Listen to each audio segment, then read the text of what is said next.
Hello friends, in this video we are learning important English vocabulary based on etymology. आज का हमारा first word है verbose.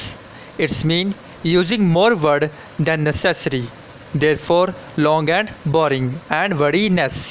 मतलब वह इंसान जो शब्दों का बहुत ज़्यादा यूज़ करता है, जितनी ज़रूरत होती है उससे भी ज़्यादा शब्दों को बोलता है, उसे हम वर्बस कहते हैं।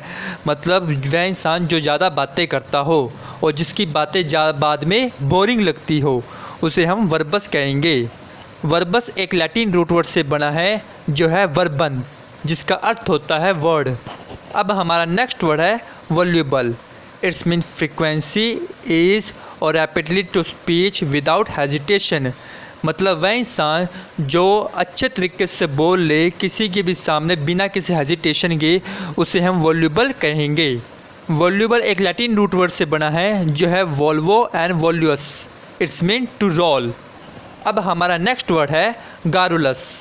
It's mean quality of chattering on and on about trivia with little meaning. मतलब वह इंसान जो बहुत ज़्यादा बातें करता हो, मतलब वह इंसान जो बहुत ज़्यादा शब्दों का यूज़ करता हो किसी बात को कहने के लिए, पर उस बात का मतलब कुछ भी नहीं होता, इसलिए उसे गैरकुलस कहेंगे।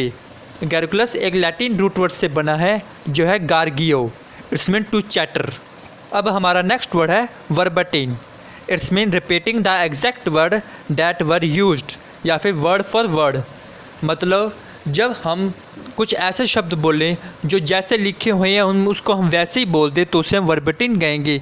जैसे फिल्म के अंदर देखते होंगे या फिर किसी नाटक में देखते होंगे, जो एक्टर होता है वो line to line word to word बोलता है हर चीज़ को, इसलिए उसे हम वर्बटिन कहेंगे। अब हमारा नेक्स्ट वर्ड है verbal. It's mean relating to word oral और रैदर दैन रिटन। मतलब ये एक शब्द से रिलेटेड है जो ओरली यूज़ करते हैं हम शब्दों को, उसे हम वर्बल कहते हैं। मतलब मुँह ज़बानी शब्दों को बोलना को वर्बल कहते हैं। अब हमारा नेक्स्ट वर्ड है वर्बिजी। वर्बिजी के दो मीनिंग होते हैं। पहला meaning an excess of word, मतलब बहुत ज़्यादा शब्दों का यूज़ करना, और दूसरा मीनिंग स्टाइल और मैनर ऑफ यूजिंग वर्ड, मतलब किसी शब्दों को बहुत स्टाइलिश तरीके से और अच्छे तरीके से बोलना, उसे हम वर्बिजी कहेंगे। वर्बाटिम, वर्बल और वर्बिजी ये तीनों एक लैटिन रूट वर्ड से बने हैं जो है वर्बन, जिसका अर्थ होता है वर्ड। अब हमारा नेक्स्ट वर्ड है revolve. It's mean roll again and again to turn spine around a central point. मतलब जब कोई चीज़ की सेंट्रल पॉइंट के अराउंड बार बार घूम रही हो तो उसे हम रिवॉल्व कहते हैं। रिवॉल्व दो रूट वर्ड से मिलकर बना है। First is re, its mean back और again, and second is volvo, its mean to roll. So re plus volvo is revolve. अब हमारा नेक्स्ट वर्ड है रिवोल्यूशन। रिवोल्यूशन के तीन मीनिंग है। पहला meaning a situation in which people completely change their government और political system usually by force. मतलब political और पॉलिटिकल सिस्टम के डिसीजन के द्वारा जब पीपल्स की सिचुएशन में चेंज आए तो उसे हम रिवोल्यूशन कहते हैं। रिवोल्यूशन का सेकंड मीनिंग है सडन और major change especially in idea of method. मतलब जब किसी आविष्कार या किसी नई चीज़ का इन्वेंट हो तो उस आइडिया के थ्रू जब किसी की लाइफ में चेंज आए तो उसे हम रिवोल्यूशन कहते हैं, लाइक अ क्रांति। और रिवोल्यूशन का थर्ड मीनिंग है movement of something in a circle around something else. मतलब जब कोई चीज़ घूम रही हो सर्कल के अराउंड तो उसे हम रिवोल्यूशन कहते हैं, जैसे चक्कर। हमारा नेक्स्ट वर्ड है involve. It's mean to include something as necessary part of activity, event और सिचुएशन। मतलब जब हम किसी एक्टिविटी, इवेंट और सिचुएशन के नेसेसरी पार्ट में इंक्लूड हो जाएं तो उसे हम इन्वॉल्व कहते हैं, लाइक अ रोलिंग। अब हमारा नेक्स्ट वर्ड है evolve. It's mean to gradually change and develop over a time period या रोल आउट। मतलब जब किसी चीज़ में धीरे धीरे चेंजेस आ रहे हैं धीरे धीरे टाइम के द्वारा, तो उसे हम इवॉल्व कहते हैं। हमारा नेक्स्ट वर्ड है ventral. It's mean referring to front और बेली साइड। मतलब सामने फ्रंट की साइड को हम वेंट्रल कहते हैं, या फिर जो पेट के आसपास की जो चीज़ होती है उसे भी हम वेंट्रल कहते हैं। वेंट्रल एक लैटिन रूट वर्ड से आया है जो है वेंटर और वेंट्रिस। इट्स मीन बेली। हमारा नेक्स्ट वर्ड है ventricle. It's mean lower chamber of heart. Heart का जो लोअर चैम्बर होता है उसे हम वेंट्रिकल कहते हैं। अब हमारा नेक्स्ट वर्ड है uracil. It's mean upper chamber of the heart.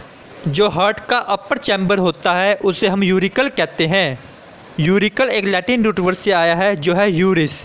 It's mean ear. हमारा नेक्स्ट वर्ड है avuncular. Its mean act like a uncle kindly और प्रोटेक्टिव। मतलब जब कोई इंसान हमें काइंडली और प्रोटेक्ट करता हो, ऐसा लगता है कि हम उसके साथ सुरक्षित हैं, तो उसे हम एवेंकुलर कहेंगे, या फिर अंकल को भी हम एवेंकुलर कह सकते हैं। हमारा नेक्स्ट वर्ड है dorsal. It's mean referring to the back side. पीछे की साइड को हम डोर्सल कहते हैं, और डोर्सल एक लैटिन रूट वर्ड से आया है जो है डोर्सम। अब हमारा नेक्स्ट वर्ड है endorse. It's mean to sign on the back spot और अप्रूव ऑफ। मतलब जब किसी चीज़ के पीछे हम साइन कर दे तो उसे हम एंडोर्स कहेंगे। जैसे जब आप बैंक में जाते हो तो बैंक वाले आपको कहते हैं कि चेक के पीछे भी आप साइन कीजिए, तो इसका मतलब क्या होता है, आप अप्रूवल दे रहे हो किसी चीज़ को। एंडोर्स भी एक लैटिन रूट वर्ड से आया है जो है डोर्सम। हमारा नेक्स्ट वर्ड है vocal. It's mean to express yourself freely by voice. मतलब जब कोई इंसान अपने आप को एक्सप्रेस करता है अपनी आवाज़ से तो उसे हम वोकल कहते हैं, मतलब बोलना। हमारा नेक्स्ट वर्ड है vocalise. It's mean to give voice और सिंग। मतलब वोकलाइज क्या होता है, जब हम कभी गाते हैं या कभी वॉइस देते हैं किस चीज़ में तो हम उसे वोकलाइज कहते हैं। हमारा नेक्स्ट वर्ड है vocalist. It's mean singer. Singer को हम वोकलिस्ट भी कहते हैं। वोकल, वोकलाइज और वोकलिस्ट एक लैटिन रूट वर्ड से आया है जो है वॉक्स या वॉसिस, जिसका अर्थ होता है वॉइस। हमारा नेक्स्ट वर्ड है vociferous. Its mean carrying a lot of voice, loud, noisy, clamorous और शाउटिंग। मतलब वह इंसान जो बहुत ज़्यादा ज़ोर से बोलता हो उसे हम वोसिफोरस कहते हैं। वोसिफोरस दो रूट वर्ड से मिलकर बना है। पहला वोसिस जिसका अर्थ होता है voice, and second is fero. Its mean to bear और to carry. So vocis plus bari is vociferous. हमारा नेक्स्ट वर्ड है सोमनीफेरस। इट्स मीन कैरिंग और हेयरिंग, ब्रिंगिंग स्लीप। मतलब वह इंसान जो हर समय सोने के बारे में सोचता हो, सोता रहता हो, उसे हम सोमनीफेरस कहते हैं। सोमनीफेरस दो रूट वर्ड से मिलकर बना है। First is somnus, its mean sleep, and second is fero, its mean to bear and carry. So somnus plus fero is somniferous. हमारा नेक्स्ट वर्ड है somnolent. Its mean feeling ready to sleep, slippery और drowsy. मतलब वह इंसान जो सोने के लिए तैयार हो उसे हम सोमनुलेट कहते हैं। अब हमारा नेक्स्ट वर्ड है insomnia. It's mean inability to fall asleep when is required. मतलब जिससे नींद ना आने की बीमारी हो उसे हम इंसोमिया कहते हैं। इंसोमिया दो रूट वर्ड से मिलकर बना है। फर्स्ट इज इन जो नेगेटिव प्रीफिक्स इस तरह यूज़ हुआ है, and second is somnus, its mean sleep. So in plus somnus is insomnia. हमारा नेक्स्ट वर्ड है soporific. Its mean sleeping feel. नींद की दवाई को हम स्पोरिफिक कहते हैं, और स्पोरिफिक सोमनीफेरस का सिनोनिम है। स्पोरिफिक एक लैटिन रूट वर्ड से आया है जो है सोपर। Its mean sleep.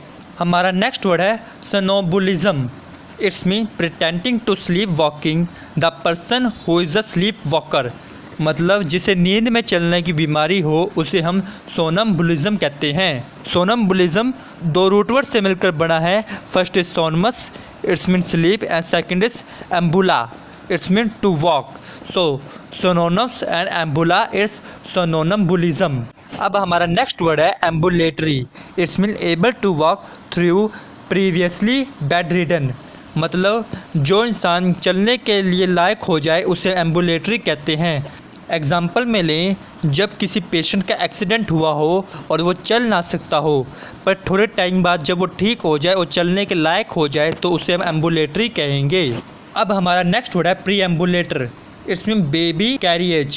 छोटे बच्चों को कैरी करने वाली जो गाड़ी होती है उसे हम प्री एम्बुलेटर कहते हैं। अब हमारा नेक्स्ट वर्ड है प्री एम्बुलेट।